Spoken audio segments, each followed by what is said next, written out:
Well, welcome. Pretty excited today to play a role as moderator. My name is Dan Florzone, and my position is executive in residence at JSGS. I'm also the moderator for today's event, and I have this great privilege of having met with and the ability to moderate such an interesting panel. So thank you, good morning, and welcome to today's presentation. The presentation itself is entitled COVID Vaccines from the Production Line to the People. So we're going to talk a bit about a unique journey that's occurred. Now, it's really easy for us to fall into a critique of the current system, the response, the policy issues, and as we play the role of quarterback, many of us have lots of time, and I'll speak for myself, to be able to look at what's working and what's not. Today's panel discussion is a bit different. I want to really try and focus us in on what's happening today, what is the science, what are the logistics, what are the challenges, but I'm also wanting to really reflect on what an amazing accomplishment we've had. In an unprecedented time, we're talking about multiple vaccines to a unique disease, a unique virus. We're talking about logistics that are incredible in terms of being able to create a global supply chain to get vaccines to us. The focus that this is created both locally, regionally, globally, and then our ability as a globe to pivot to create this unified focus. So all of that will be filled in today by giving some detail. But first, a few housekeeping items and some background. So the Johnson China Graduate School of Public Policy, or as we refer to ourselves, JSGS, is a provincial center for advanced study and research in public policy administration. We're a partnership between the University of Regina and the University of Saskatchewan, and it's based really on this spirit of cooperation and collaboration that defines Saskatchewan. Since our inception in 2007, we've swiftly become one of Canada's leading policy schools for educating graduate students and public servants who are interested in and devoted to advancing public value. At this time, I'd like to acknowledge that while today's event is taking place online, JSGS's physical home is located on Treaty 4 and Treaty 6 territories and the traditional homeland of the Métis. We're glad to welcome those of you joining us today from across Turtle Island. To help our event run smoothly, we ask that all attendees stay muted and turn off their video during the presentation portion of our event. Feel free to turn your videos back on for the Q&A portion. So the format for today's event is as follows. Our speakers will present for approximately 10 minutes each. Following the presentations, our speakers will entertain questions from the audience. I'd like to ask, or if you would like to ask a question, please ask your question using Zoom's chat function and send your questions to me, Dan Florzone, and I'll read out your questions. Feel free to submit questions at any time during today's event. If you have any logistical questions during today's event, please don't hesitate to send a message to Karen Jaster-LaForge via the chat function or email her at jsgs.events@uregina.ca. And you'll know Karen, maybe we can get Karen to give a wave just to let you know where she is. There she is, a show of hands. Please note that as with all of our public lectures, this presentation is being recorded and will be available for viewing on the JSGS website at a later date. So this is the really fun part for me. I get to introduce our speakers. And like I say, what a privilege for me to be here acting as a moderator with such a distinguished group of presenters. So I'll start with Dr. Volker Gertz, the Director and CEO of Vito. As director of CEO of Vito, which is the Vaccine and Infectious Disease Organization, Dr. Volker Gertz will be able to provide a unique perspective, along with some really interesting updates on what's happening here in Saskatchewan at the University of Saskatchewan and with Vito. Dr. Gertz is a professor for veterinary immunology in the Department of Veterinary Microbiology at the Western College of Veterinary Medicine at the U of S. He received a DVM in 1994 from Hanover Veterinary School and a German PhD equivalent from the Federal Research Institute for Animal Health, Island of Reims, and Hanover Veterinary School, Germany in 1997. He's had various administrative roles. He's served on various editorial boards and national and international scientific review panels. And the list is too long to state, but as a scientist and as a citizen here in Saskatchewan, we're just so pleased to have Volker with us. Brigadier General Krista Brody is here as well. And Brigadier General is the commander of Military Personnel Generation Group, MPGG, for the Canadian Armed Forces. She's a student and practitioner of leadership and literature, of history and humanity, of character and culture, of tactics and tenacity, of science and strategy, and of global supply chains. We're just so privileged to have Krista here. Over the course of her career, Brigadier General Brody has served in key command and staff appointments, being a paratrooper and professor, deployed on international operations in Croatia, Bosnia, Afghanistan, and joined domestic battles against floods, ice storms, forest fires, and pandemics. She is a passionate advocate for people operations. And I love this part. With the help of her ridiculously large shaggy dog, she and her husband are raising 3 school-aged children. She is an absolute inspiration as a leader to all of us who aspire to do half of the things that she has accomplished and able to achieve during her career. Also joined by Colonel S.F. Malcolm, who's not only a colonel, but a physician as well, and a friend. Hailing from Cape Breton, Nova Scotia, Colonel Scott Malcolm joined the Canadian Armed Forces in 1999 through the Medical Officer Training Program.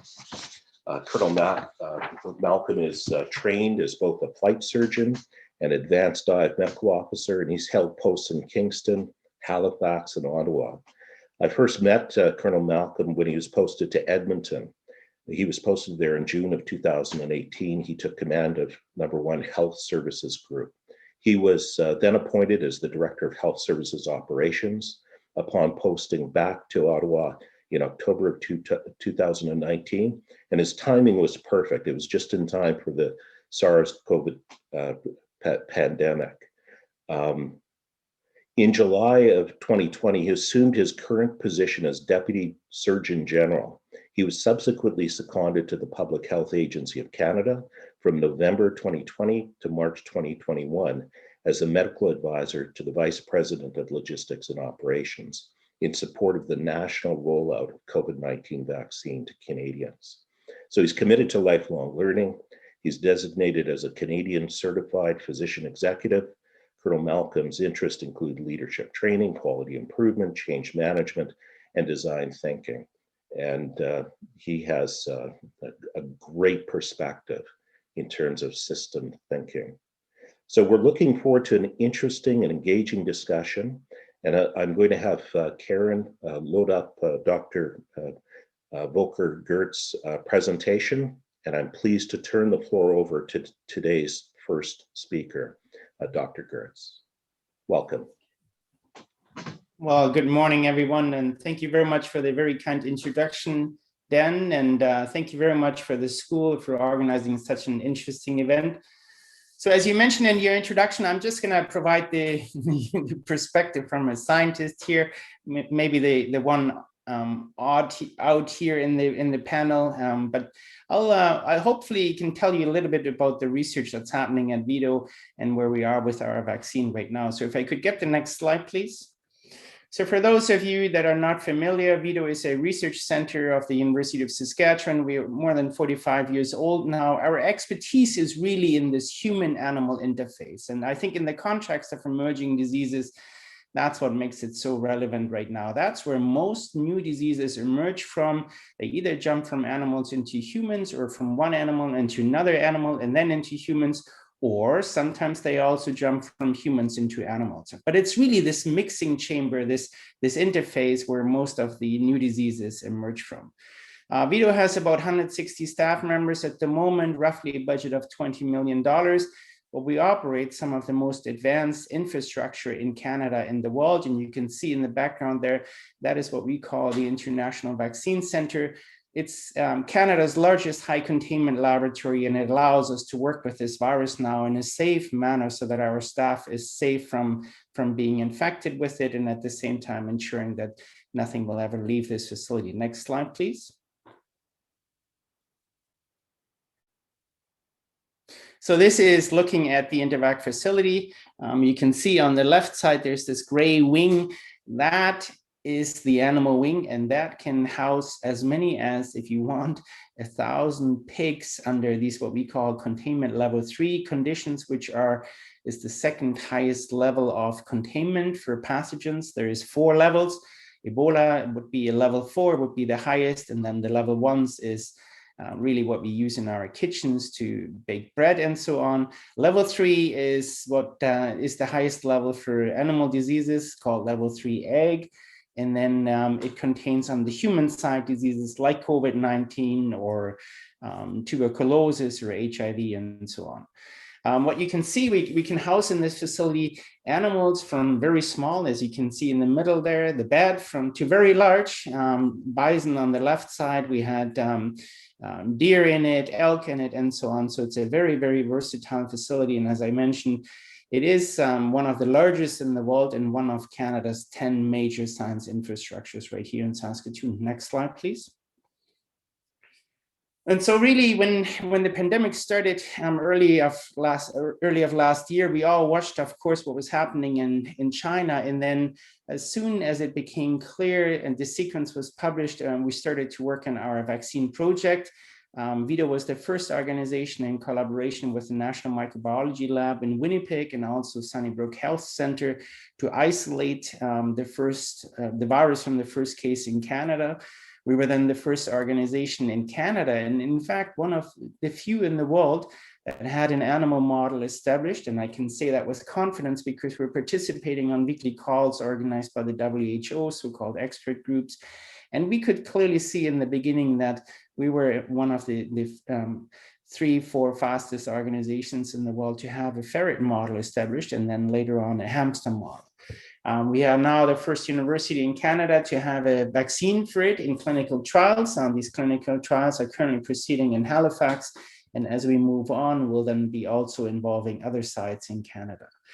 As I will show later on, Vito also has become one of Canada's go-to places for COVID-19 research in this pandemic. And that is because we are operating this very large infrastructure, but it's also because we have already trained researchers in place that are very familiar working with these viruses, these coronavirus viruses. And so it's, it was easy for us to make that transition. And so over the last 12 months alone, we have now worked with more than 80 companies on helping them to evaluate vaccines, antivirals, and drugs for this disease. Next slide, please. And so this is just to acknowledge all these researchers that over the last year have really put a tremendous amount of time and effort into this work. You can see on top there, Del Falzerano, he's the researcher who was working on MERS coronavirus, so one of the cousins of this virus, before the pandemic hit, and now has led our coronavirus efforts since the beginning of the pandemic. But as you can see, we have many, many others who are now really over the last year have spent a lot of time and weekends and long nights on working on this disease. Next slide, please. And that also includes collaborations with other groups in Canada And you can see a long list here. And it also includes some individuals that have been seconded to Vito and have now spent the last year working at Vito using our facilities. And you can see on the right side, there's Dr. Alison Calvin. She's a professor from Dalhousie University, and Dr. Jason Kindrachuk, who is a Canada Research Chair from the University of Manitoba. And both of them have spent now almost a year at Vito, brought their groups with them, and are now helping us to deal with all this work that's currently going on. Next slide, please. So this is where our vaccine is. You can see we started, as I mentioned, I think it was January 15th, the day when the sequence was published. That same afternoon, we decided that we would allocate resources towards it. It took us about 4.5 weeks to have the vaccine expressed and made in the lab, ready to go then into animals. We were able to start our first ferret trial and demonstrate proof of concept by May already. We knew that by May the vaccine would work in ferrets, and since then have started to manufacturing clinical grade material and so on. And I'll go a little bit into detail later on explaining how vaccines are being made, but we're now, as you can see, in clinical trials. And as I mentioned, these are happening in Halifax at the moment. Next slide, please. So this is really, next slide, this is really trying to explain on a very high level and within 10 minutes how vaccines are being made. Next slide, please. And so we all have seen this picture. It doesn't really need further introduction now. This is a schematic of the virus, how it looks.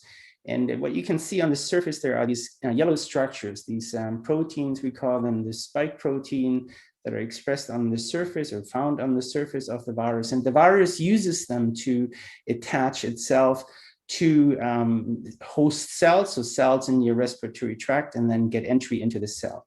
And so that's what viruses need to do. They need to get inside a cell to be able to then make lots of copies of themselves. So next slide, please. And so this yellow structure is really what most vaccines are currently targeting.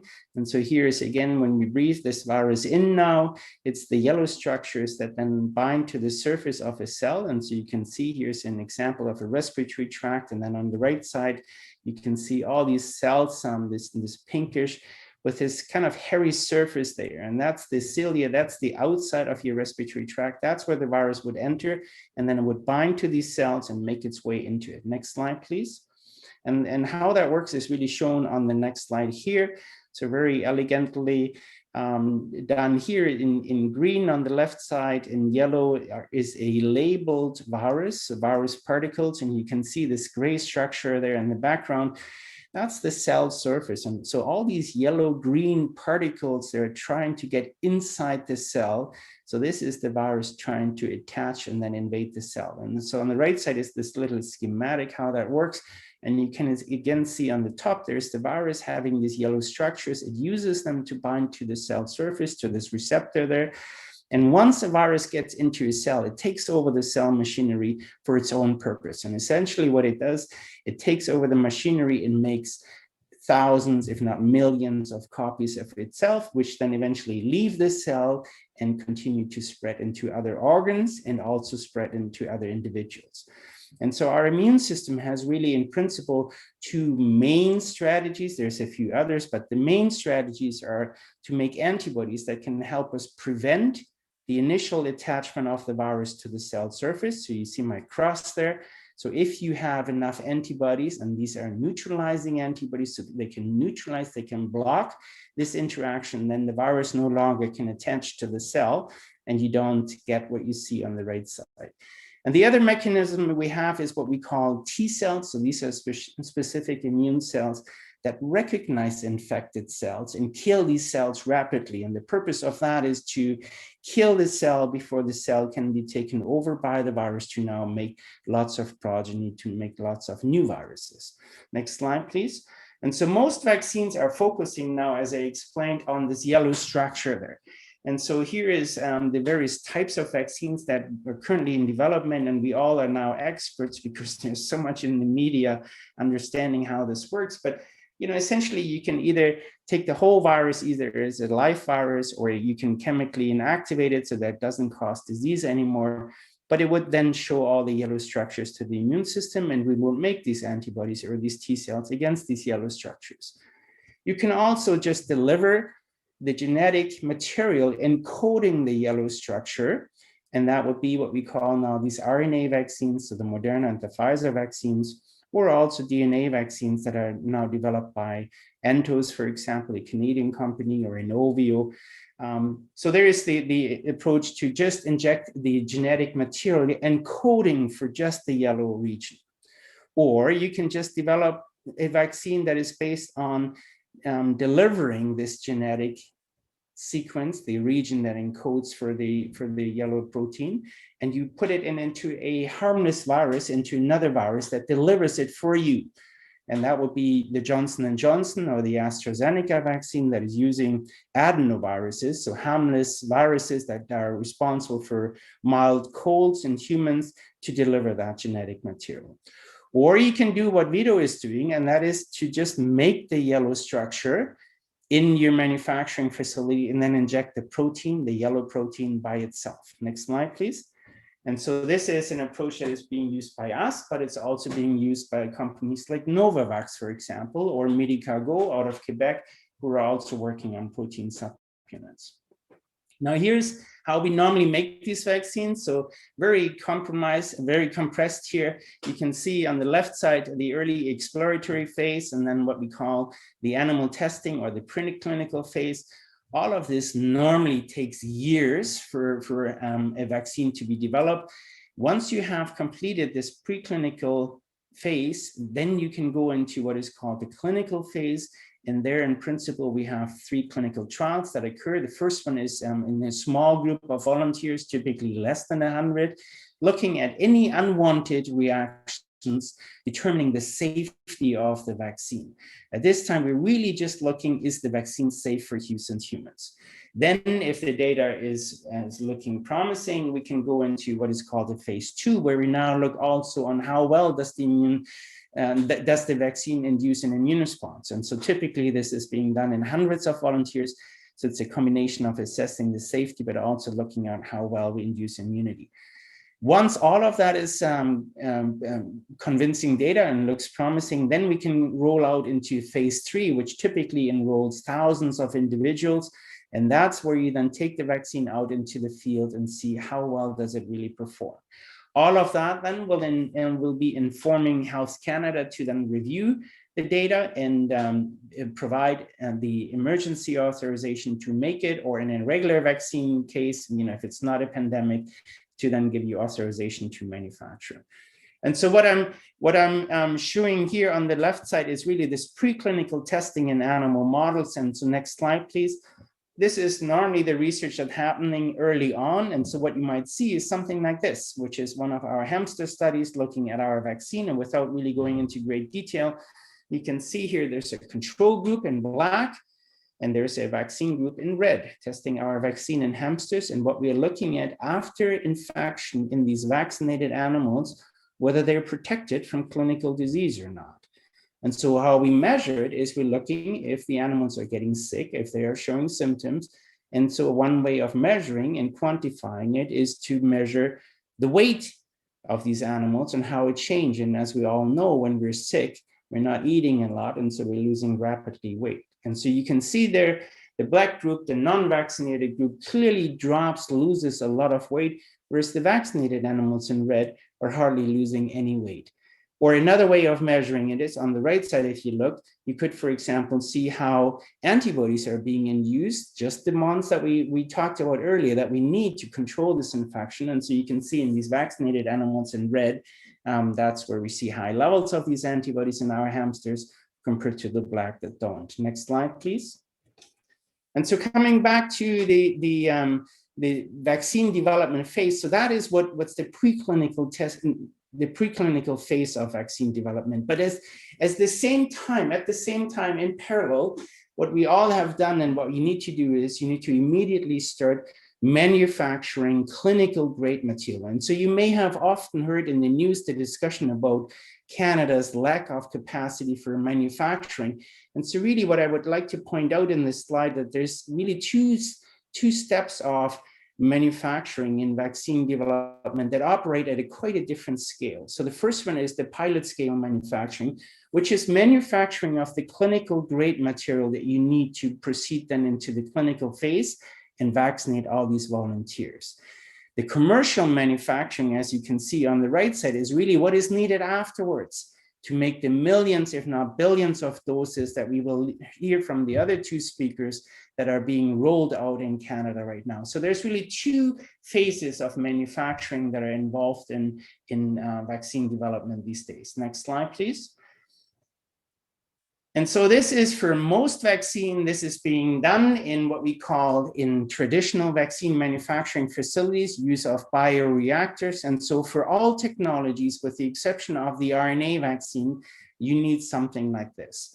So you need to have cell culture, which are really these cells that are now essentially resembling the cells that you have in your nose. And as I explained earlier on, viruses need to get into a cell, take over the machinery to make lots of copies of themselves.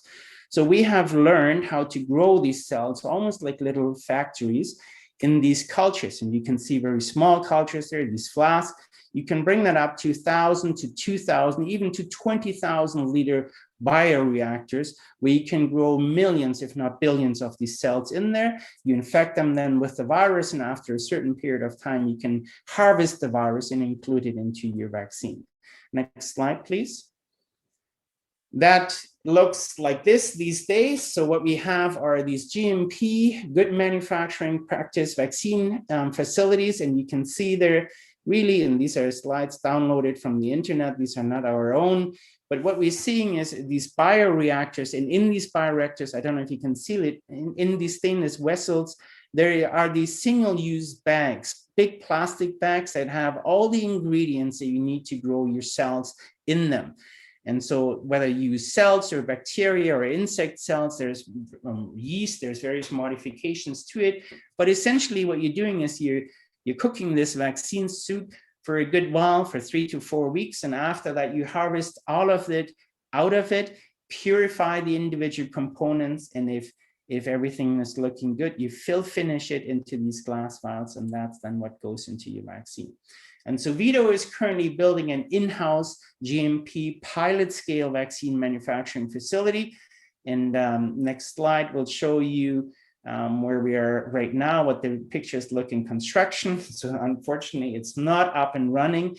If this facility had been up and running, our vaccine would have been 6 months earlier in clinical trials as it is right now. But what this is really helping Canada then is to develop more capacity to overcome, to bridge the early discovery research into clinical trial stage, as I explained. And during pandemics and emergencies also helps overall the country to produce sufficient quantities of vaccines. And so with our facility coming on stream, we potentially could make as much as 20 million doses, even 40 million doses of a COVID-19 vaccine. Next slide, please. And that's really, to summarize it, I'm sorry that I maybe took a minute longer here, just to acknowledge all the funders, both the federal as well as the provincial government, and then many private individuals who have now donated to our organization and supporting the efforts that are currently ongoing. Thank you so much. Thank you so much, Dr. Gertz. And to condense a presentation and have such rich information all packed into 11 minutes is quite the accomplishment. It's not only a testament to your scientific ability, but also your ability to communicate very complex information in a very condensed way. So thank you so much for that. Now, we're going to get into the Q&As in a bit after our presenters. And this is going to be interesting because now we see the complexity of some of the manufacturing aspects. So the question is, how do you then move from production into actually delivery into the arms of patients, of citizens? And again, this is a global effort. I'm going to now turn to Brigadier General Brody for her presentation. And she's mastered this to a stage where she doesn't even need slides. So really appreciate that. That'll give us a break from a PowerPoint presentation. So thank you, Brigadier General. Thank you, and so pleased to be joining you this afternoon. The tremendous honor to be part of this panel and this discussion. It strikes me that what we are faced with here is a mobilization effort of unprecedented proportion. When we think about the impact and the implications on every country in the world and every individual person on the planet, when we think about production line to people, it seems to me that it fits nicely into, in simple terms, into three monumental efforts. The production efforts that Dr. Gertz just spoke of, that speak of vaccine development and trials, and the regulatory process that ensures that the vaccines are safe. And then that manufacturing and scale up piece. But the vaccines aren't helpful unless people are actually vaccinated, unless we actually have the vaccines in our arms, in the arms of Canadians and of people all around the world. So that missing piece is the bridge. And so I think the role of logistics in this space was, how do we build the bridge between the production and the people? How do we map in that distribution space? And effectively, how do we deliver science into the arms of Canadians in our case? So when we think of what the role of Canada and federal institutions, the provinces and the territories across our vast landscape is in that space, I can speak from my perspective, being a senior officer in the Canadian Armed Forces. So in general terms, if we think of the Armed Forces, the CAF, as a multifunctional toolbox of operational capabilities that can be called on in times of conflict and crisis, essentially what we have is an organization that by intent and design offers the government of Canada and the people of Canada a level of readiness and preparedness that complements the federal portfolio. So it's a little bit of that, always ready in the toolbox to be able to pull out those individual capabilities, those individual advisors, or those large custom built formed entities that can actually go and operationalize our good intentions. It offers a modest level of redundancy so that we can be conducting operations. If we look just in the last year, back to December of 2019 and January of 2020, we can be operating in Iraq, in Eastern Europe, at the same time as we're providing domestic responses and providing readiness forces to respond to domestic need, whether those are domestic disasters, floods or forest fires or ice storms, or whether it's in the instance of the pandemic as we were faced with last spring. So when we look at those capabilities and how they can be brought to bear, we're often a partner. So we end up partnering either internationally with our alliances, within Canada with other federal or provincial and territorial partners, sometimes in ways that are quite visible, such as the medical support teams that went into the long-term care facilities the last spring and summer. But more often than not, our support and partnerships are under the radar and not as transparent to the public writ large. And that really was the case of our partnership with the Public Health Agency of Canada. So back in March of last year, in 2020, we formally opened the channels of that partnership in tangible ways. We've always had close intersects with all of our federal partners, but we started building within the Public Health Agency of Canada an ability to operationalize their strategic policy frameworks. So that started with small teams through the March to August timeframe last year that supported the development of the warehousing and distribution laydown for all of the vast quantities of protective equipment that Canada ordered, and that was coming in from points of supply all across the globe, supporting the development of the warehousing and distribution plan for that. And then in the October timeframe, it became increasingly clear due to the unique nature of the science of the vaccines that were being developed that our regular supply chains, our regular vaccine supply chains that are built around vaccines that are refrigerated at 2 to 8 degrees Celsius, and already have a robust infrastructure established within the provinces and territories, was not aligned with the reality of the new vaccines that were being developed to face COVID-19. And we didn't, those early vaccines, the first ones off of that production line, were the very new mRNA vaccines. And they have a fundamentally different requirement when it comes to cold chain requirements. The supply chain to support them was like nothing we had ever done at scale in Canada or in many, many places around the world. So not only were the vaccines being developed on a timeline that was accelerated by years and years based on what we were used to as a system that develops vaccines, but they were being developed with requirements that fell far outside the norms of our existing supply chains. So we very quickly realized that not only are we accelerating vaccine development, we need to accelerate our ability, our logistical ability to understand the unique requirements of these vaccines, and then to be able to put in place the supply chains to support those so that we can get those vaccines to Canadians as safely and effectively and efficiently as possible as soon as they are available.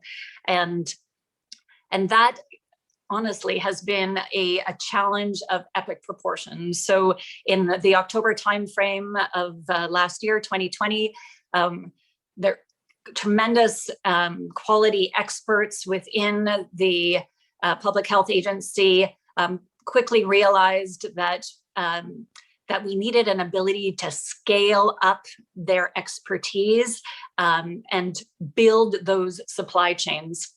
So we started by putting in a planning team, a logistics planning team, focused very heavily on the fusion and the partnership and integration between pure logistics, our ability to build end-to-end supply chains from scratch, and medical acumen to understand the nature of the requirements of these vaccines so that we could figure out what that actually meant for the practical dimensions of maintaining cold chains. Ultra low temperature cold chains, minus 80 degrees for Pfizer, and not just at the point of receipt, but at every step through the process, every gateway that vaccine travels from the moment it leaves the manufacturer until it's prepared on site and administered into the arm of Canadians needs to be temperature controlled in a way that the temperature is stable and we know exactly what the temperature is at every step along the way.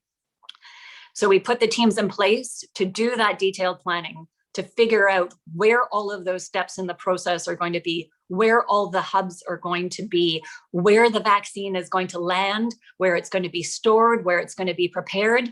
And then we scrambled across the enterprise, across the world, to make sure that we could source and bring in the required freezers, ultra low temperature freezers for Pfizer, the minus 20 freezers to support the Moderna vaccines, and to put those in place, and then to manage the distribution of the vaccines themselves as they become available. So from the operations side, manage from the moment that we have confirmation what is available from the manufacturers, how we allocate those in an equitable way, how we track and those vaccines as they move through the system, how we physically move them through the system to the point where they are receipted, prepared, and administered. And so I'm happy to elaborate on some of the details or do a deep dive into how we allocated and or how we maintained some of those elements of the supply chain in the Q&A period. But I think at this point, I'll turn it back to the team to speak about kind of the other elements, the people dimensions and the medical dimensions of the process. Thank you, Brigadier General. That just gives us a real sense of the unbelievable feat that was accomplished with setting up a supply chain that's not only global, but dealing with ultra cold, cold chain that is hugely challenging.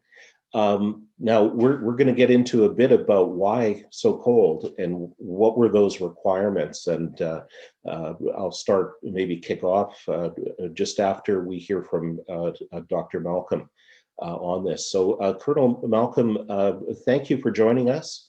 And the beauty of your position is, as a clinician, you've seen both sides of this equation.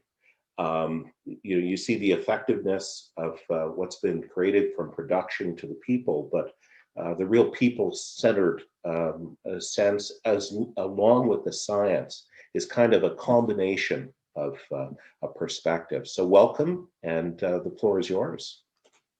So real pleasure to have the opportunity to speak with each and every one of you this morning or this afternoon, depending on which time zone you're in. A couple of really tough acts to follow. What I'm looking to do is speak to you a little bit about some of the clinical and also policy-based so whats that have come out of the last two speakers. So I'm going to touch on three themes. The first I'll touch on is around vaccine prioritization. As we've seen, we have an absence of domestic production in the case of the COVID-19 vaccines. And what that led us to was a situation where we had vaccine scarcity and continued to have it for some time, as I'm sure you've tracked in the news. And the so what to that has been a need to prioritize the delivery of vaccines to certain populations and therefore putting some ahead of others. And really that prioritization to date has focused on most vulnerable populations, as well as those in specific age brackets. So there's a number of issues that arise from that. The first one is a question you may have about who decides. And in fact, what are their authorities, responsibilities, and accountabilities to make those decisions? So as we all well know, health is very much a provincial and territorial matter. Yet we see in the context of this pandemic that federal departments have played a very essential role, perhaps one more prominent that they would otherwise have played in a health-related matter. As I'm sure you're all aware from the media, the National Advisory Committee on Immunization, or NACI, is the organization, the federal organization, that advises the Public Health Agency on vaccines, and in this case, on the prioritization. Now, it's important to note that there's no binding power in their recommendations. And in typical fashion, there's a consensus-based approach across the provinces and territories to their recommendations. However, in the context of the pandemic, the stakes were very different. When you turn to the provinces, they too, particularly the larger ones like Alberta, BC, Quebec, Ontario, have their own NACI-like advisory groups. And what we saw was that some of the provinces earlier on deviated in a way from that NACI guidance. In Quebec, we saw their move very early on to a dose sparing approach where they spaced out the distance between the first and second doses. And then we saw other provinces and territories follow suit. In Ontario, most recently, we saw a decision on the part of the province to drop the age of eligibility for the AstraZeneca vaccine to 40 when NACI kept the age at 55. And in reality, the circumstances aren't simply the same across our vast country. Very different as we look now as to what's happening on the East Coast compared to really large rises in cases in Alberta and Quebec and Ontario. So a couple of questions that naturally come out of this is, we speak of a national COVID-19 rollout, but without the luxury of that vaccine abundance, do we actually have the authorities, the responsibilities, and the accountabilities in place in any one organization to truly execute a national campaign? And one may beg the question, is there truly a requirement for a national approach? But one of the so what's from it becomes, particularly in this day and age of instant communications, how does this variation in campaigns impact the understanding in this very complex space for Canadians in general? So moving outside of who decides on prioritization, another factor that that arises from this prioritization effort is that prioritization doesn't necessarily lead to the most efficient delivery of vaccine. Geography, in the case of Canada, has a very large voice to play in the vaccine rollout.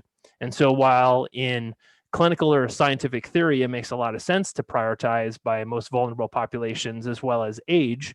When you start to look at the population centers in Canada outside of Vancouver, Toronto, and Montreal, targeting populations, be they those in long-term care facilities or those in a particular age bracket, doesn't mean that you're going to have a large number of those outside of those big urban centers, and therefore leads to some inefficiency in vaccine delivery. Another impact looks at when domestic production leads to development of logistic links, as we saw in the case of influenza, where we have domestic production and the system is well set up, but without a domestic production in the case of COVID-19, as you heard from General Brody, there was a requirement to build brand new and in rapid haste a non-existent logistical system to handle the unique needs of these vaccines. And then finally is the challenge around prioritization also impacts the allocation process for provinces and territories. And while we sort of landed on a per capita approach, which allows for an equitable allocation, it again re-raises the policy question around who truly has the authorities, the responsibilities, and the accountabilities in order to dictate any other process, in which case we're left to arrive at this agreement in a very consensus-based fashion. The next two themes I'll touch on a little bit more briefly. It concerns the sourcing of vaccines. So again, referring back to the idea of influenza, we typically see that in domestic production, the sourcing of the vaccines goes directly to the provinces and territories. But when you look at the economics or the business case for COVID-19 vaccine development, there was clearly a high demand.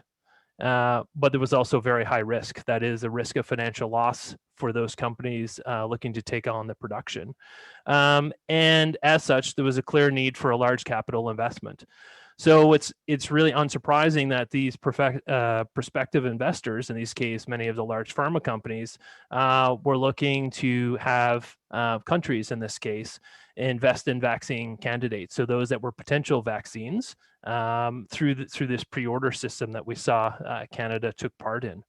And these companies dictated that they were going to deal with the governments in those countries directly. And the fact that many of these were international companies, I don't think there was much debate. So in essence, there wasn't really an option for provinces in this case to engage directly with these large pharma companies. Now, as we saw in the case of Dr. Gertz, there was opportunity with domestic production to see provinces, in fact, invest in those. And ultimately, another factor in the sourcing of vaccines, and it's something that we saw in the early days with PPE, we look to avoid having provinces and territories compete against each other in the market for PPE. And in much the same way, the choice to have a centralized approach to the sourcing of vaccines allowed provinces and territories to avoid competing, much as we've seen in the large world scale, where the richer countries have been able to put in those pre-orders, where some of the poorer countries have not been able to. And lastly, the theme that I'll touch on, and very briefly, is this idea of the high impact, low frequency events. Ultimately, this comes down to a question of redundancy. In his book, The Black Swan, The Impact of the Highly Improbable, Nassim Taleb talks about the importance of redundancy. Now, just to be clear, I do not particularly find that the pandemic is a black swan, as he I'm sure would assert as well. But we certainly look at the impact of not having redundancy, what that's caused us, globally. And then the idea of redundancy really goes against many concepts that we've held near and dear to our hearts across the world, the concepts of lean methodologies, efficiency, and just-in-time delivery. but clearly the pandemic has exposed us to certain vulnerabilities, be it the global economy. First, we saw this with PPE, our reliance on China for its production, and to a lesser extent, and perhaps unknown to many, that Italy, in fact, was the producer of many of the swabs that we ran short of when they got hit very hard in the first wave. So the question will be, where will the funding be for this planning post-pandemic? There becomes a big question, policy-related question. How can you substantiate the investment in these just-in-case scenarios? It will also be interesting to see at what cost, and as we are all likely going to move in to a period of fiscal restraint post-pandemic, what sacrifices are we as Canadians willing to accept in order to invest in the next potential high impact, low frequency event? So those were just some broad themes that a little bit provocative that I put out that tried to bridge the science and the logistics. So really looking forward to the question and answering period. Thanks very much, Dan, again for the opportunity. Well, thank you. And nice bridging of those issues, because what you've taken is not only the manufacturing and the logistics, but also the policy overlay and some of the decisions that we need to now start to think through for the future. So before I get into the actual questions, I want to start just by asking Dr. Gertz, this ultra cold requirement for mRNA vaccines, what's the scientific basis for that? What is the reason why it has to be stored at such ultra cold temperatures? So RNA by itself is not a very stable molecule. Everybody who has ever worked in a lab knows that when you work on RNA, it's poof and it's gone. And so the real success that we have seen now in the RNA vaccine technology is to make it more stable and find a way to effectively deliver it to these host cells, as I described, to then make the protein. And so the challenge there, again, is RNA is not stable, and you need to find processes of either stabilizing it or keeping it at very cold temperatures to ensure that these enzymes that degrade the RNA are not active. So its stability, once we defrost, and get it ready for delivery into the arm. So the scientific challenge is that if you go bouncing down a road, you're going to lose that vaccine, its effectiveness. Yeah, so what you don't really want with these vaccines is go back and forth, freeze thaw, freeze thaw, freeze thaw. And you also don't want to leave it out for too long because the RNA is starting to disappear, it's being degraded. So what you have to provide is an environment that is free of these enzymes that degrade the RNA. And as I tried to describe, you also ideally find a carrier, a lipid for it, like a fat that can take the RNA and surround it and protect it even more and make it more effectively when we inject it into humans. And so that's really, in my mind, that is the greatest success we're now seeing with these RNA, with these new technologies. That has really changed now how we can make vaccines in the future. So could you just describe for us, just in terms of the science, what the difference is between the mRNA vaccines and the more traditional vaccines that you've been working towards? Yeah, so the mRNA vaccines are encoding this region that I described in my presentation. So it's really nucleic acid that we're injecting there. And so you can either inject DNA, which is a little bit older technology. In fact, my PhD more than 20 years ago now was on a DNA vaccine. So we found ways of, already then discovering that if you directly inject nucleic acid, it provides the information to the cell. It instructs the cell then to make that protein that is encoded by that genetic sequence that you injected. And in this case, as I tried to explain, it's this spike protein, this yellow structure on the surface of the virus. So the RNA is really just in principle the same message we're giving this cell. It's just it's a different type of nucleic acid, refers a little bit later in the protein synthesis, but it's essentially the same principle. We're providing the genetic manual, the code of how to make this protein to the cell, and then the cell makes it, and then the immune system sees it, and that's how you get your immune response.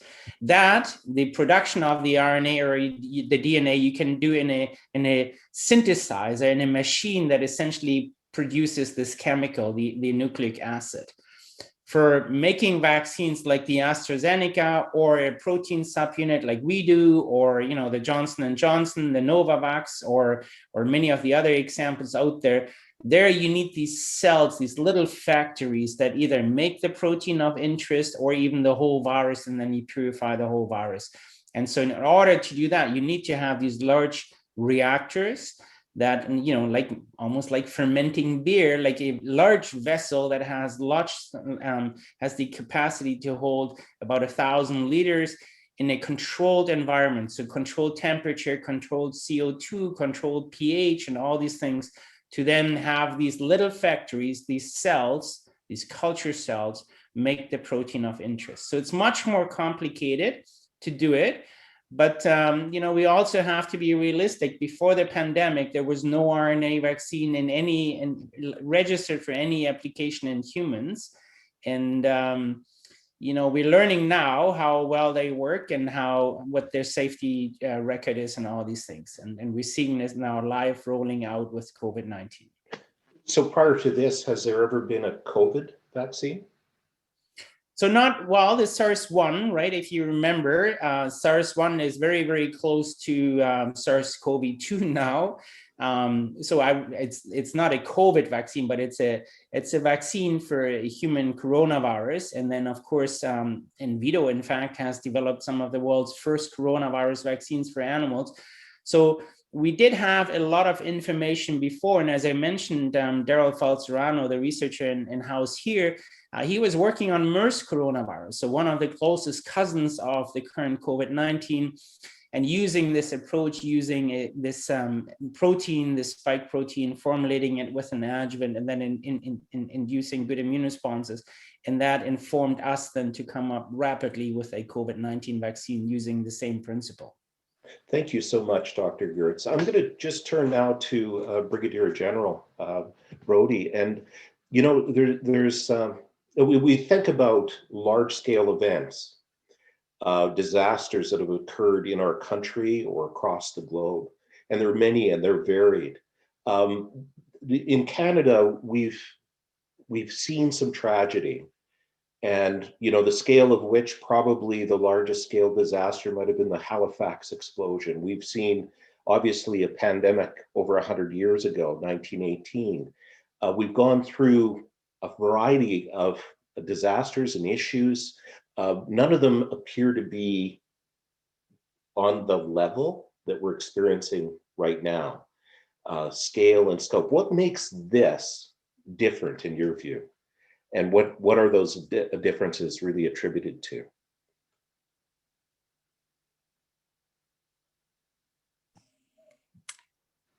Wow, that's a great question. So my sense is that this one is different because it is so different. It's a virus that nobody understood, that we were not expecting, that we were not prepared for, that we didn't have an inherent understanding of the nature of the problem from an anticipatory perspective. It has impacted absolutely every level of society, in every society around the globe. And the only way out is through an unprecedented level of cooperation and collaboration.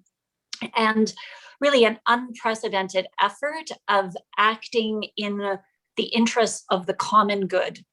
Because when you think of everything that has to come to bear, the intellectual acumen, the curiosity, the practical dimensions of manufacturing, the ability to scale up, to be able to have all of the compounds that are needed to make the vaccine.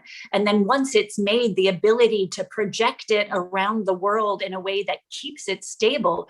We had to build all of that understanding and then all of those processes kind of on the fly. So at the same time, as there are innovators building a vaccine. There are innovators trying to figure out how you mass produce small thermal shipping containers and small freezers, how to do that at scale in a race against time to get them in place, and to do that in a way where we recognize all of the forces of regular market competition, but in a way that we're servicing the common good across the globe, and the frictions that are inherent in that, the frictions between jurisdictions.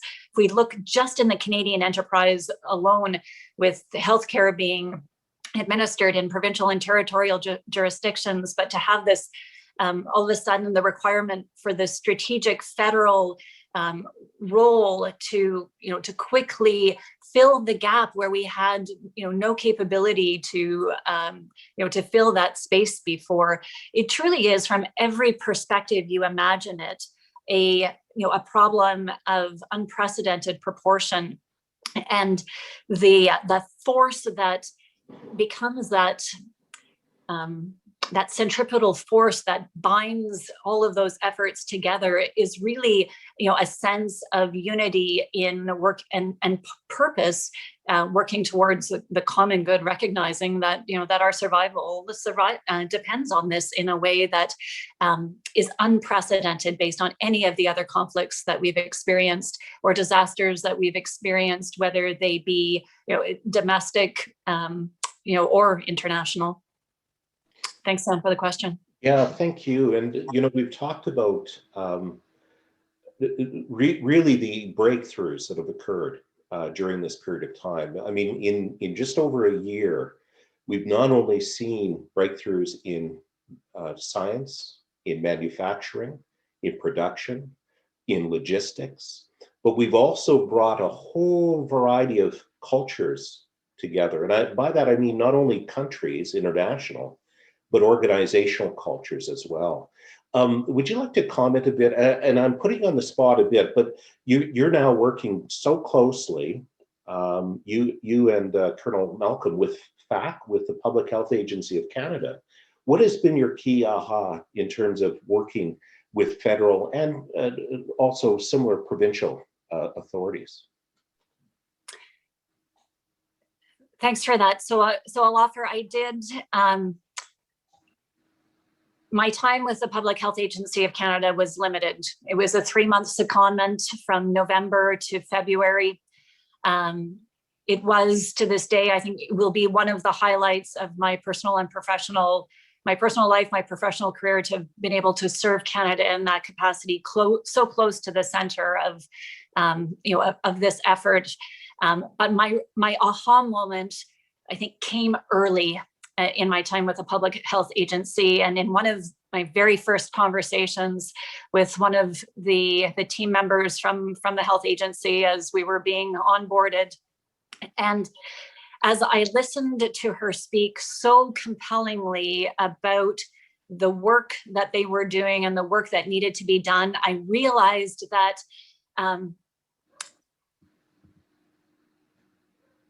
that we were kindred spirits. I think sometimes in the Canadian Armed Forces, and we probably experience it in agencies and organizations, all over all over Canada, all over the enterprise, we think we have the monopoly on that principle of service before self.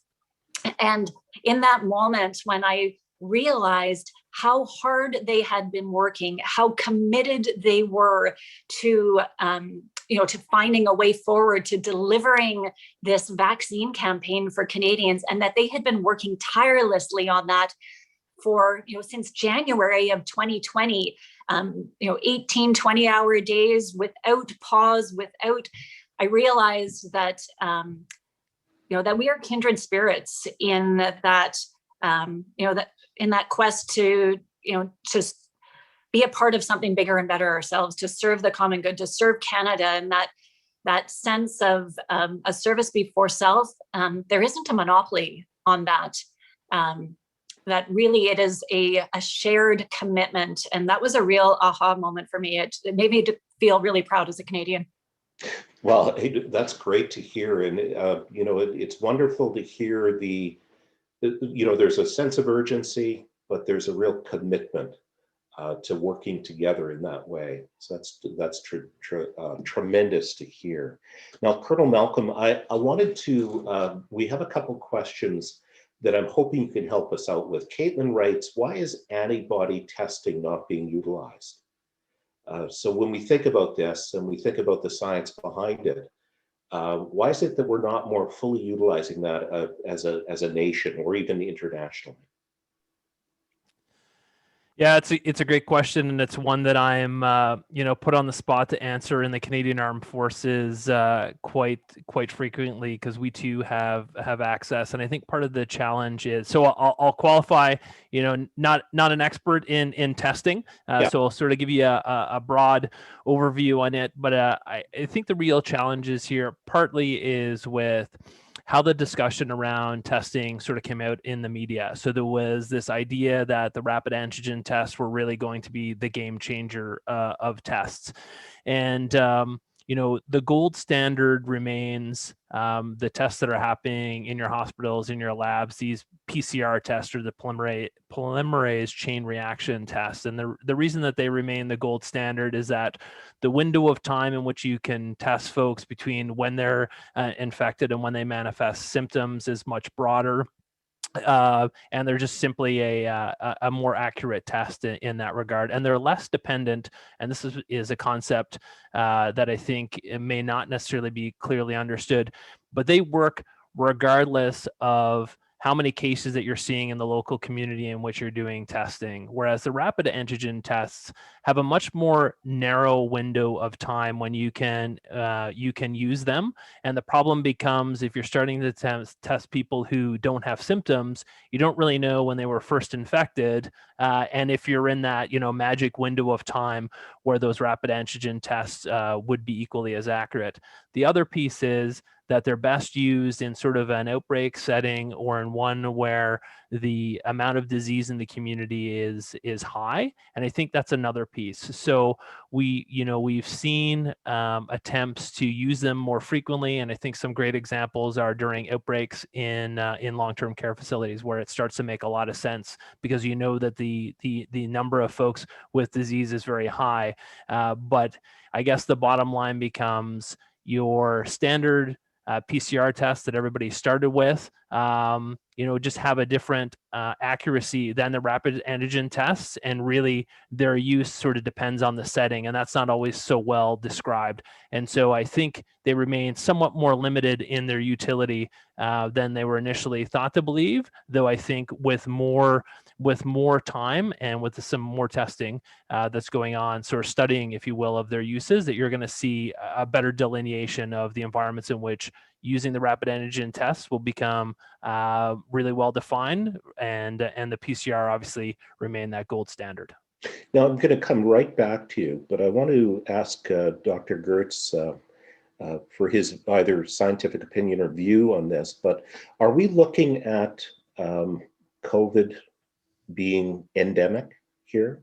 In other words, are we looking at a situation where it's highly likely that we'll be looking at annual vaccination or a continuous vaccination program? Yeah, I think that's very highly likely. There is humans carry a number of other coronaviruses already, and I think this might be just another one to the list. Of course, it will depend on how well the vaccine rollout will continue over the next little while, and whether we are getting to a high level of herd immunity or not. But I think it is fair to assume that this is not going to go away. It will become endemic, and we will have to have some form of booster, whether it's an annual booster or maybe every second year. I think the verdict on that one is out still. It all depends on how long immunity lasts, and so those studies are currently underway to determine how long it lasts after vaccination, but also how long it lasts after infection, and that will then inform our policy around how often are booster immunizations in the future needed. Now, you're going to correct me on the science here, but as from what I've read, RNA-based viruses like coronavirus, has a high tendency to mutate. They're not really well regulating. So the potential for variants is quite high with a coronavirus versus a traditional influenza virus. Is that accurate, or am I misleading? Yeah, so influenza viruses are also RNA viruses. So both families, the families of the influenza viruses, also the family of the coronaviruses, are both prone to make these mistakes. Really, it's mistakes that the virus makes when it like I described, when it makes more copies of itself. And so then by accident, these mutations occur. And if these mutations offer an advantage to the virus, then evolution will favor that new mutant, that new variant of concern. And then it's just a matter of time before we will see more of that. So RNA viruses in general, there's a few exceptions to it, of course, like always in biology, but RNA vaccines, RNA viruses in general are more prone to making these mistakes, and therefore show up or mutate more frequently than DNA viruses, for example.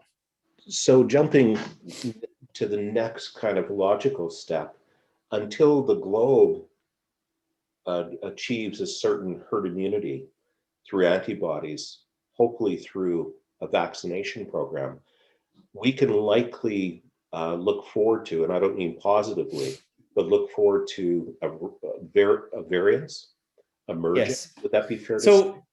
Yeah, that's absolutely fair to say. And in fact, what we see right now is already the vaccine manufacturers adjusting their vaccines to the new variants. So for our own, for example, we have now adjusted our vaccine to be also effective for the UK, the Brazilian, and the South African variants. But of course, in India, we're seeing now a new variant coming out. There is a second UK, a second Brazilian coming, and so on. So yes, you're absolutely right. We will see more variants coming up in the future. And so again, the point here is that that we will have to adjust most likely our vaccines in the future to some of these variants. So Vito, as one of the few organizations in the world right now, has already these variants of concerns, and we're currently evaluating how well the existing vaccines work for these new variants. And so I think overall, we can say that, all of these vaccines have some, and many of them even very good efficacy for these new variants. I think the concern is whether in the future there will be variants for which some of the current vaccines may not work. And so that requires then, as I explained, that the manufacturers are adjusting their vaccines, and those processes are underway now. Well, thank you so much for that. And it gives us insight into the need to be global in our thinking, not just regional or even as a country. So I do want to just turn back to Colonel Malcolm. We have a question and a comment from Kathy. The pandemic has highlighted that there are many people for whom the way things in our society have been structured has not worked. There are many lessons that we need to learn as a society from the pandemic, one of which is the importance of collaboration and working together. And I think that was very much highlighted here. The rapid development of vaccines is an example. As a society, are we prepared to seize this opportunity to address the ongoing issues that the pandemic has highlighted? Examples here are long-term care, treatment of our seniors, homelessness, addictions, mental health, and poverty, to name a few. Now, I'm putting a lot of pressure on you, Colonel, to kind of think about it from a clinical perspective. But we're certainly highlighting some gaps that really have emerged and probably been brought forth through a very serious issue, but it shows some underlying societal weaknesses. Yeah, Kathy, thanks for that question. Dan, thanks for it. I will be very clear to preface my response with the following response is that of Dr. Scott Malcolm, and not that of the Government of Canada or Canadian Armed Forces. Sorry for the disclaimer, but really, Dan, this touches on a theme that you and I have discussed in the past when looking at health systems improvements, and it's this concept of health in all policies. Because much as you heard from General Brody, I too had an extremely great experience with the Public Health Agency, but my time with them, although seconded for this period with the vaccine rollout, it actually began a year before when we were working with them to develop or to build the repatriation missions to fly folks out of Wuhan and then Japan. And the reason that I bring that up is that folded into my involvement in a whole of government approach around the government's response to COVID-19.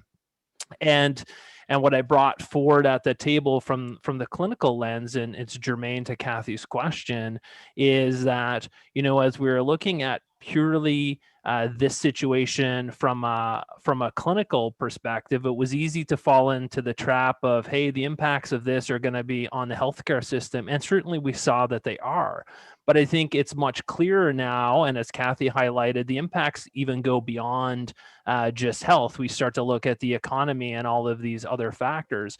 And a point that I raise here, and which I believe is germane to this discussion, and which I think fuels the idea of health in all policies, is the concept of social determinants of health. And if if the folks online aren't familiar, I encourage you to take a look at it, because what the social determinants of health help to reveal is that the actual delivery of healthcare to Canadians or to any populations is only one small slice of that actual impact on one's health. You talk about income, education, socioeconomic status, heredity, all of those factors, which, as Kathy has highlighted in her question, unless you're going to start to look at policies from a more holistic fashion and perhaps a health in all policies, just by investing in healthcare or just collaborating in the healthcare space, you're going to miss out on either identifying or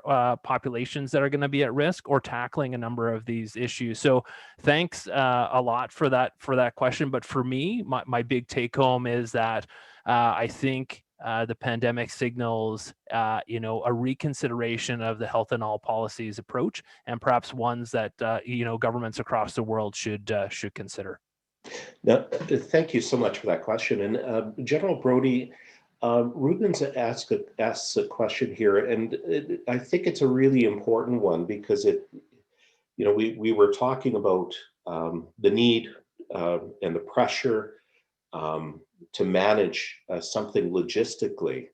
But here's his question. I guess there's been a lot of pressure to manage all the operations with transparency. How would you describe the need for accountability and its impact on distribution? In other words, the complexity of population and working in an environment that requires accountability and transparency to the population and the public and their need to know.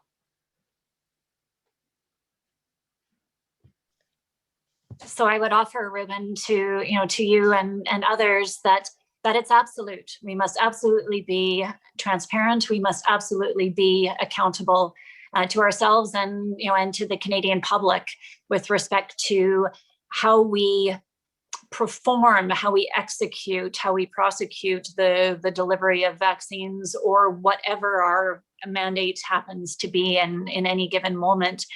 And so it speaks of interest to that element of equitable allocation. And so as we discussed early on, how do we allocate these vaccines that we know will be very scarce in terms of supply? And so it was factoring in experts and representatives at all levels, federal, territorial, provincial, scientific experts, ethical advisors, legal advisors, logistical advisors, operations advisors, to take the recommendations from an organization like NACI and then see how we translate those in practical purposes. And we must have tried, the team worked on probably hundreds of variations of how do we allocate these vaccines. And in every permutation, we landed on the same overriding principles in terms of equity, in terms of who are our vulnerable populations, how do we make sure that we're servicing them in a way, and so when we aggregated all of the asymmetries, and it was a term that was coined by one of the logistics lieutenant colonels who was leading the planning efforts. And when he and the chief pharmacist who was working as a medical planner put it all together in all of those different permutations based on all of that advice, their deduction was the aggregate of all of the asymmetries is approximately equal to a per capita allocation. And I thought in that deduction, there was real simplicity and beauty, because we knew that we had done all of the forensic work to land at the closest possible thing we could to equity. But in terms of the pure calculations, there was this elegance and a simplicity to it that kind of spoke to that piece. But it also meant that we made deliberate decisions to privilege certain populations. So in the territories, every territory in the first quarter allocated vaccines to vaccinate 75% of their adult population with a vaccine that we knew we could build a supply chain to support. So Moderna went into the north. We used that same principle to apply to remote and isolated communities, which helped us prioritize and privilege Indigenous communities that fit in the remote and isolated categories. And then we looked at urban populations on a per capita basis and how we spread that out. So that spoke to our obligations to be accountable from a details perspective, to be able to account for the allocations. But then from a communications perspective, to be able to tell that story, we quickly realized that it wasn't enough just to have the planning team and just to have the operations team that was running the National Operations Center and monitoring the vaccines and making sure that there were no temperature excursions and that we could track them from the point that they left the manufacturer to the point that they arrived at the delivery point, or where they were to be administered. But that we could also just ensure that we could tell that story. And so that's where we saw in the late November timeframe, the buildup of the team within the Public Health Agency and the advent of the sometimes daily and now weekly updates that Major General Fortin and the team provide, so that we can essentially communicate with as much transparency as possible the nature of the work and the challenges as they unfold in real time, to provide that visibility to Canadians. So thank you, Jenna, for outlining that. It really is an important piece in my work in the territories with territorial colleagues, to see that they've actually achieved something very close to herd immunity because of vaccination through the use and prioritization of Moderna to the north, given their unique challenges. It's really important for people to understand that there were some decisions, and those decisions were not only federal, they were federal, provincial, territorial. In other words, we had all jurisdictions support the notion that we ought to give priority to certain jurisdictions in Canada. And that's huge in terms of thinking and acting as one. And trying, and again, there'll be plenty of time to do the retrospective with the benefit of hindsight, the what ifs. But for the purposes of where we're at today, there was some really sound decision making, and of course, it informed your logistical both challenges and opportunities. So, thank you so much for this. Now, I wanted to turn to Volker on a question that I actually had never heard about. This is really to either confirm or dispel a bit of a rumor, but this is coming in from Kathy. There's been some talk about suspending patents for the COVID-19 vaccines to ensure that all countries are able to start production to get shots in arms across the globe. Is that likely to occur? So it has been proposed for a number of the internationally active organizations and vaccines that are associated with COVAX, for example. The International Vaccine Strategy has been associated with a number of other vaccines that are being used in certain jurisdictions in the world, including Asia, for example. So yes, it has been proposed. To be honest, I don't know if it's a general principle now that all companies have in fact waived their patents, not to my knowledge, but a number of companies have made patented technologies available to low and middle income countries or manufacturers in low and middle income countries for essentially no cost. So this pandemic, as we heard earlier from one of the other speakers, has really globally brought everyone together as we are all working for the global good, for the global benefit of mankind. And so, we are seeing that some of these patents are being made available or technologies protected through patents, I should say, or that they are given away for essentially no cost. So yes, those efforts are underway. Now, just a question from Kathy as a follow-up. Is Vito currently conducting human trials of its vaccine? Yes, so we're currently in phase 1, phase 2 trials. Those are being conducted at Halifax at the Canadian Centre for Vaccinology. And we are going through what is called a dose escalating trial. So we're starting with a very low dose of our vaccine and then have to use larger doses to demonstrate that it's completely safe. And so we're also working with a number of age groups starting from 18 to 54. And the oldest age group is 70 and above. And so we're just in the midst of these trials right now. So we're just about to wrap up what has been a really, and I have so many questions, but where they come from is really an excitement of the opportunity of the future. Dr. Malcolm has really laid the groundwork for talking about, we might refer to it as a black swan event or not, but those, I think it was high impact, low probability were the terms he used.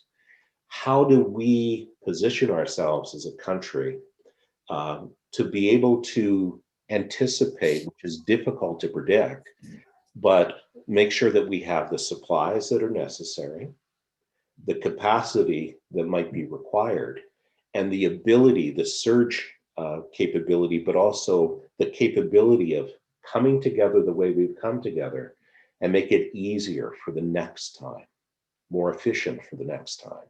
So we know the constraint on supply of vaccines has some linkage to our ability to actually manufacture locally. We've got the capability of being able to do it. Now the question is, how does that evolve? And I'm going to just give Volker the last word just in a moment. We have the logistical capability. So it's really nice to see that where the system, health, social systems may not have surge capacity, that the Canadian military has actually given us a real gift in terms of their talent and skill, bringing to bear what they know about and their super knowledge and super strength in terms of logistics, what the Brigadier General has so capably led and outlined. And obviously the learning in terms of the policy basis, we have some natural experiments. Jeremy has raised some questions about, is this an opportunity to kind of look at testing, look at prototyping, and come up with some new and even more creative opportunities. As the anxiety levels drop and herd immunity emerges, let's not allow this feeling of it's over to create complacency, because we have much to learn to be able to implement into the future. So we've said, the product of all of this in terms of constraints and limitations has been we have to prioritize vaccinations. That may be a reality in the short term, irrespective of what we do, but over the longer term, first in, first out is far more efficient. And thank you for Dr. Malcolm stating that. Logistically, it's a lot easier to organize if the country has the capability, and if that capability allows not just for stockpiling of supplies and vaccines, but rather a production capability that can serve Canadians and the world. And obviously, we're in a global crisis, and that's part of what was unique and what General Brody has so elegantly put out there. This is a supply chain that's global, and in a global environment, we face these challenges together. And if we just simply go it alone as a country, we don't get on top of this thing, because this is a global challenge. So I wanted to give last word to Volker. We've got just a minute. If I could ask you what about this exciting news around the federal government? Oh, sure. Well, let me just tell you, that was a really, really good summary that you just provided. So what the most recent funding announcement from the federal government has confirmed is now that Vito will take on a role as one of Canada's centers specifically focused on emerging diseases, Canada's Centre for Pandemic Research, and it will enable us to rapidly respond to any new emerging disease, whether it's a human disease or an animal disease in the future, by now operating, as we discussed, not only Canada's largest high containment facility, in the future soon also an in-house manufacturing facility, but we're also now hoping to build a new animal facility that would enable us to house all these animals from which we see these diseases emerge. And it's very important for me to just finish there, saying that this is really only possible through support from every level of government. So it's not only the federal government, the province also has committed to this, the city of Saskatoon has committed to this, as well as communities. We have had now many donors stepping up and directly contributing to this. And I think this is, in the bigger picture, exactly what we had just talked about. These global problems require all of us coming together and working together on mitigating them. So I'll quote Andrea, who in the comments section says, as he speaks, I'm full of gratitude for individuals who can truly understand and work on vaccines. Incredible. So with that, my closing comments are thank you so much to the panel. By a show of either virtual or real, if you could show your appreciation as a group to the panelists. I want to thank our Canadian military and members, Brigadier General and Colonel. Thank you for serving. And Volker, the same goes for you. Thank you for serving Canadians. We're so very proud of what you've accomplished and your capabilities. And in spite of these barriers and challenges, we are so thankful to having such a strong group of committed leaders in charge and working through the logistics and the future. So everyone, thank you so much for your time. An absolute privilege to serve as your moderator, and we'll sign off. See you, everyone.